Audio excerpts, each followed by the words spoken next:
بس یہی گفتگو یہاں پر انورٹڈ کاما میں تھی، اور اس کے بعد لکھا ہے کہ حضرت حبیب بن مظاہر رضی اللہ نے ان کے 25 افراد کو واصل جہنم کیا اور پھر خود بھی قتل ہو گئے۔ اور اب آئیے اگلی شہادت حضرت عبداللہ بن ابی عروہ غفاری کی ہے، اور اس کے حوالے سے حوالہ ہے امالی شیخ صدوق صفحہ 224۔ گزشتہ حدیث کا تسلسل، یعنی ہم اسی تسلسل سے پڑھ رہے ہیں، اور یہاں پہ صفحات ہم آپ کی سماعتوں کی نظر کرتے جا رہے ہیں۔ لکھا ہے حبیب بن مظاہر رضی اللہ کی شہادت کے بعد حضرت عبداللہ بن ابی عروہ غفاری رضی اللہ میدان جہاد میں گئے، اور انہوں نے کہا کہ بنی غفار اچھی طرح سے جانتے ہیں کہ میں اپنے دوستوں کے خون کا مشرقی تلوار اور خطرناک نیزوں سے دفاع کرتا ہوں۔ یہاں تک انہوں نے یہ بات کہی، اور یہاں پہ مشرقی تلوار کے حوالے سے لکھا ہے کہ ایک قسم کی تلوار ہے کہ جو یمن کے شہر مشارف میم شین الف ریفے وہاں سے منسوب ہے۔ اور پھر لکھا ہے کہ انہوں نے دشمن کے 20 افراد کو قتل کیا اور پھر خود بھی شہید ہو گئے۔ اس کے بعد اگلا نام ہے بریر بن خزیر رضی اللہ ہمدانی کی شہادت، اور یہ ہم اسی طرح اسی صفحے سے آگے چل رہے ہیں۔ کتاب وہی ہے امالی شیخ صدوق، اور اس میں لکھا ہے کہ حضرت عبداللہ غفاری کی شہادت کے بعد بریر بن خزیر ہمدانی، جو کہ اپنے زمانے میں قرأت قرآن میں سب سے زیادہ دانا اور ماہر تھے، میدان میں اترے اور یوں رجز پڑھی کہ میں بریر ہوں، میرا باپ خزیر ہے، اس شخص میں اچھائی نہیں ہے جس میں خیر و خوبی نہیں ہے۔ اتنی بات کہہ کر انہوں نے دشمن کے 30 افراد کو قتل کیا اور پھر خود وہ شہید ہو گئے۔ اس کے بعد اگلا نام ہے مالک بن انس رضی اللہ کاہلی کی شہادت۔ اس کے حوالے سے لکھا ہے کہ حضرت بریر بن خزیر کی شہادت کے بعد مالک بن انس کاہلی رضی اللہ کی میدان قتل میں آئے، اور انہوں نے رجز پڑھا کہ کاہل دال واو دال الف نون، کاہل دودان قیس ایلان عین سے ہے، عین یہ لام الف اعلان، اور خندفیان کے قبائل جانتے ہیں کہ میرا قبیلہ سب کو نابود کرنے والا ہے۔ اے قوم، شیر کی مانند شجاع بنو کہ آل علی علیہ السلام خداوند رحمان کے پیروکار اور ابو سفیان کی آل شیطان کے پیروکار ہیں۔ بس اتنی بات کہہ کر انہوں نے دشمن کے 18 افراد کو واصل جہنم کیا اور پھر خود بھی قتل ہو گئے۔ اگلی شہادت ہے شہادت ابو شوسا، ہجے کرتے ہیں الف بے واو الف لام شین عین سے الف، شہادت ابو شعثا الکندی رضی اللہ۔ لکھا ہے کہ حضرت مالک بن انس کے بعد حضرت یزید بن زیاد بن محاصر کندی میدان میں آئے اور ان پر حملہ آور ہوئے اور یہ اشعار پڑھے کہ میں یزید ہوں اور میرا باپ محاصر ہے، میں جنگل کے بادشاہ شیر سے شجاع تر ہوں، اور اے پالنے والے، میں حسین کا ناصر و مددگار ہوں اور ابن سعد کو چھوڑنے والا اور اس سے آزاد ہوں۔ اور یہاں پر ہم کتاب کو پڑھتے ہوئے تسلسل سے صفحہ 225 پر آ گئے ہیں۔ کتاب ہے امالی شیخ صدوق۔ اور اب آئیے شہادت عبداللہ بن عمیر، یہ پڑھتے ہیں، اور یہاں پر لکھا ہے کہ یہ بھی ہم پڑھ لیتے ہیں۔ یہ حاشیے میں لکھا ہے کہ اس شہید کا نام ابو شعثا یزید بن زیاد بن محاصر الکندی البہدلی ہے، اور زیاد بن محاصر یا زیاد ابن مہاجر بالکل غلط ہے۔ اس کے حوالے سے لکھا ہے کہ رجوع کریں تاریخ طبری صفحہ 445 اور 335 سے 445، اور کتاب انصاب الاشراف بلازری صفحہ 197، قاموس الرجال محقق شاستری جلد نمبر 1 صفحہ 101 102، اور ابصار العین سماوی صفحہ 171۔ آئیے آگے چلتے ہیں۔ اگلا نام ہے شہادت عبداللہ بن عمیر۔ تفصیلات اس کی کچھ یوں ہیں کہ حضرت یزید بن زیاد کی شہادت کے بعد ابو وہب بن وہب، ان کے بارے میں لکھا ہے کہ الامالی شیخ صدوق کے صفحہ 25 پر کے حوالے سے، یہ تو ہم چلے ہیں آگے، یہ تو اس کا یوں سمجھ لیجئے کہ ویسے حوالہ ہے، لیکن یہاں جو ابو وہب کے حوالے سے لکھا ہے کہ صحیح عبارت عبداللہ بن عمیر کلبی ہے، کاف لام بے چھوٹی ہے، لیکن یہاں لکھا ہے کہ حضرت یزید بن زیاد رضی اللہ کی شہادت کے بعد ابو وہب بن وہب میدان میں گئے وہ پہلے نصرانی تھے اور انہوں نے اور ان کی ماں یا زوجہ بریکٹ میں لکھا ہے انہوں نے امام حسین علیہ السلام کے ہاتھ پر اسلام قبول کیا اور کربلا تک ان کے ہمراہ آئے۔ وہ گھوڑے پر سوار ہوئے، خیمے کا ستون ہاتھ میں لیا اور جنگ شروع کی۔ مخالفین کے 7 یا 8 افراد کو قتل کرنے کے بعد گرفتار ہوئے، انہیں عمر سعد کے سامنے لایا گیا۔ پس اس نے ان کی گردن کاٹنے کا حکم دیا، ان کی گردن اڑائی گئی اور امام حسین علیہ السلام کے لشکر کی طرف پھینکی گئی۔ ان کی ماں یا زوجہ نے ان کی تلوار اٹھائی اور میدان کی طرف گئیں۔ امام حسین علیہ السلام نے اس سے فرمایا کہ اے وہب بیٹھ جاؤ، اللہ نے عورتوں پر جہاد واجب نہیں کیا، تم اور تمہارا بیٹا یا تمہارا شوہر جو بھی یعنی کہ بیوی تھی یا ماں تھی بہشت میں میرے جد امجد محمد کے ساتھ ہوں گے۔ لکھا ہے تفصیل جاننے کے لیے اس فصل کے آخر میں نمبر 12 کے ذیل میں پڑھیں۔ آئیے ہم چلتے ہیں آگے، اور اب اس کے بعد لکھا ہے شہادت نافع بن ہلال، نون الف فے عین نافع بن ہلال۔ لکھا ہے کہ ابو وہب کے بعد حضرت عبداللہ بن عمیر قلبی یعنی نافع بن ہلال اپنی ابن حجاج، دوبارہ پڑھتے ہیں، حضرت ابو وہب کے بعد حضرت عبداللہ بن عمیر قلبی بریکٹ میں لکھا ہے نافع بن ہلال ابن حجاج جملی جیم میم لام چھوٹیے میدان میں گئے اور یوں رجس پڑھی کہ ایسی کمان کے ساتھ تیر اندازی کروں گا کہ جس کے تیروں کی نوک معلوم شدہ ہے، اور انہوں نے دشمن کے 13 افراد کو قتل کیا اور پھر خود بھی قتل ہو گئے۔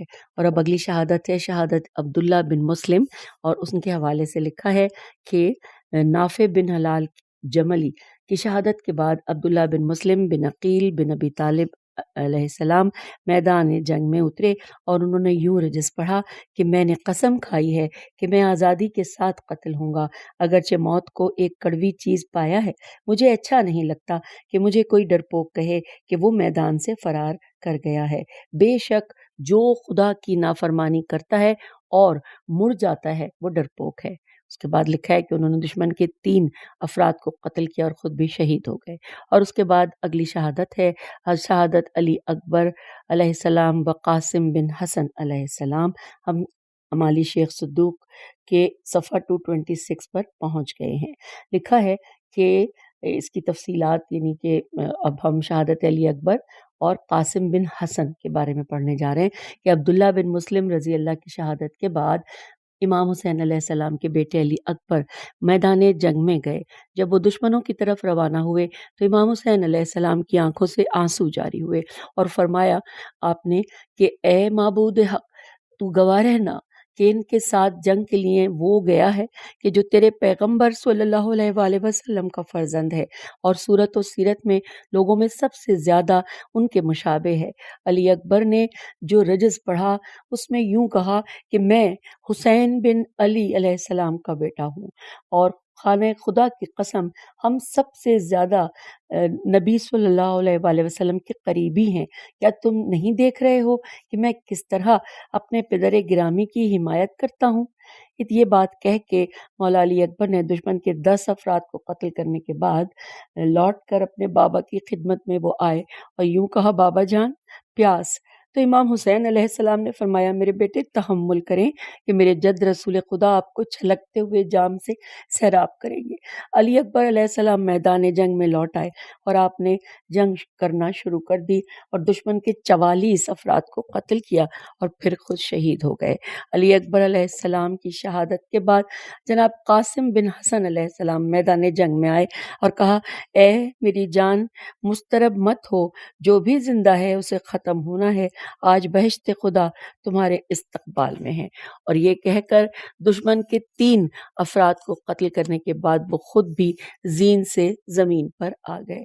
سامعین اب ہم پہنچ گئے ہیں اگلی ہیڈنگ کی جانب کے جہاں لکھا ہے ایثار و وفا کے پیکر عباس سے علمدار۔ آئیے اس کی تفصیل پڑھتے ہیں۔ اور یہ ہم کتاب کے امالی شیخ صدوق کے صفحہ 548 اور کتاب الخصال شیخ صدوق صفحہ 68 سے ہم اس حوالے سے اس کتاب کو پڑھیں گے، اور اس میں اور بھی حوالہ جاتے ہیں امالی شیخ صدوق صفحہ 547 بھی ہے، لیکن اس کو ہم اکٹھا ظاہر ہے جہاں پہ 2-3 لکھے ہوئے آئیے ہم اس کو اکٹھا پڑھتے ہیں کہ ثابت بن ابی صفیہ یعنی ابو حمزہ سمالی سے منقول ہے کہ ایک دفعہ سید العابدین علی بن حسین علیہ السلام یعنی امام سجاد نے ابو الفضل عباس علیہ السلام کے بیٹے عبید اللہ کی طرف دیکھا تو رو دیے اور پھر فرمایا کہ رسول خدا پر جنگ احد کے دن سے کوئی دن سخت تر نہ تھا کہ اس میں ان کے چچا حمزہ بن عبد المطلب اسد اللہ شیر رسول اللہ قتل ہوئے، اور اس کے بعد رسول خدا پر سخت ترین دن جنگ موتا کا دن تھا کہ اس میں ان کے چچا زاد جعفر بن ابی طالب شہید ہوئے، اور پھر فرمایا لیکن امام حسین علیہ السلام کے دن کی مانند کوئی دن نہیں ہے کہ اس دن 30,000 لوگوں نے ان کا گھیراؤ کیا جو یہ سمجھتے ہیں کہ وہ امت سے ہیں اور ان کا خون بہا کر قربت خدا کی تلاش میں تھے۔ انہوں نے امام حسین علیہ السلام یعنی امام حسین علیہ السلام نے ان لوگوں کو جتنا بھی خدا یاد دلایا انہوں نے کوئی نصیحت حاصل نہ کی، یہاں تک کہ انہوں نے امام حسین علیہ السلام کی دشمنی، ظلم و ستم اور سرکشی سے قتل کر دیا۔ پھر لکھا ہے کہ پھر فرمایا کہ خدا عباس پر رحمت کرے کہ انہوں نے قربانی دی اور آزمائے گئے اور اپنی جان اپنے بھائی پر فدا کی حتیٰ کہ ان کے دونوں ہاتھ قلم کر دیے گئے۔ خدا بند عزیز و جلیل نے انہیں دونوں ہاتھوں کے بدلے 2 پر دیے اور وہ ان دونوں پروں کے ذریعے جنت میں فرشتوں کے ساتھ پرواز کرتے ہیں، جیسا کہ جعفر بن ابی طالب یعنی جعفر طیار کے لیے قرار دیے۔ بے شک عباس علیہ السلام کو خدا کے نزدیک مخصوص مقام و مرتبہ حاصل ہے کہ روز قیامت تمام اس پر رشک کریں گے۔ شیخ صدوق حدیث کے ذیل میں تحریر کرتے ہیں کہ یہ حدیث کافی طولانی ہے، میں نے یہاں پر کتاب الخصال کے باب الاسنین سے وہ حصہ نقل کیا کہ جس کی یہاں پر ضرورت تھی۔ میں نے کتاب مقتل الحسین بن علی علیہ السلام میں عباس بن علی علیہ السلام کے فضائل کی روایات کو نقل کرنے کے ساتھ ساتھ اس روایت کو بھی مکمل طور پر نقل کیا ہے۔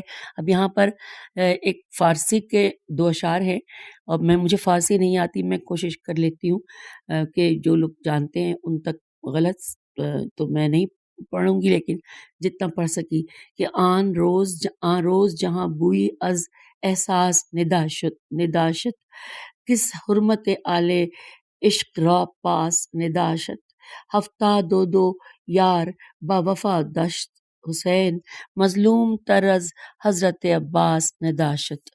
اور پھر لکھا ہے شہید کربلا کی توصیف، اس میں جو حوالہ ہے علل شرائع کتاب شیخ صدوق صفحہ 229 لکھا ہے محمد بن عمارہ کے بیٹے جعفر اپنے باپ سے اور وہ حضرت امام جعفر صادق علیہ السلام سے نقل کرتے ہوئے کہتے ہیں کہ میں نے ان کی خدمت میں عرض کیا کہ آپ مجھے اصحاب حسین اور موت پر ان کے اقدام کے بارے میں بتائیں، تو انہوں نے فرمایا کہ ان کے سامنے سے پردہ اٹھایا گیا تھا حتیٰ کہ انہوں نے بہشت میں اپنا مقام و مرتبہ دیکھا، اور ان میں سے ہر شخص ایسا تھا کہ جب وہ موت کی طرف قدم بڑھاتا تو گویا کہ وہ حوروں کی طرف سے ان کے ساتھ معانقہ کرنے اور جنت میں اپنا مکان حاصل کرنے کی طرف جلدی کرتا ہے۔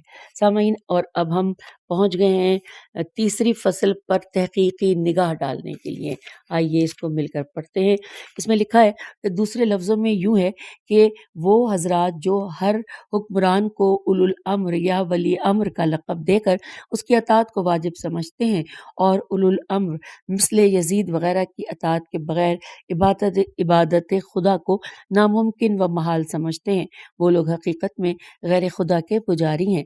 اس حدیث یا اس جیسی دوسری حدیث سے واضح طور پر سمجھا جا سکتا ہے کہ اس دور میں خاص کر واقع عاشورہ کے زمانے میں بنی امیہ سے جہاں تک ہو سکا اس نے قرآن اور اسلام کو اپنے اور اپنی حکومت کے فائدے نیز لوگوں کو گدھا بنا کر مذہبی مفاہیم و تعلیمات کو اپنے نفع میں استعمال کر رکھا تھا۔ اس معاملے میں ان کے مکر و فریب کو بہتر طور پر سمجھنے کے لیے درج ذیل حدیث میں غور کریں۔ یہ حدیث جو ہے وہ حوالہ ہے الوافی محسن فیض کاشانی، صفحہ نمبر لکھا ہے 4، جلد نمبر 255، نقل از کافی، اور وہ کیا ہے کہ حضرت امام جعفر صادق علیہ السلام سے منقول ہے کہ بنی امیہ نے لوگوں کو ایمان کی تعلیم کے لیے آزاد رکھا تھا، لیکن شرک کو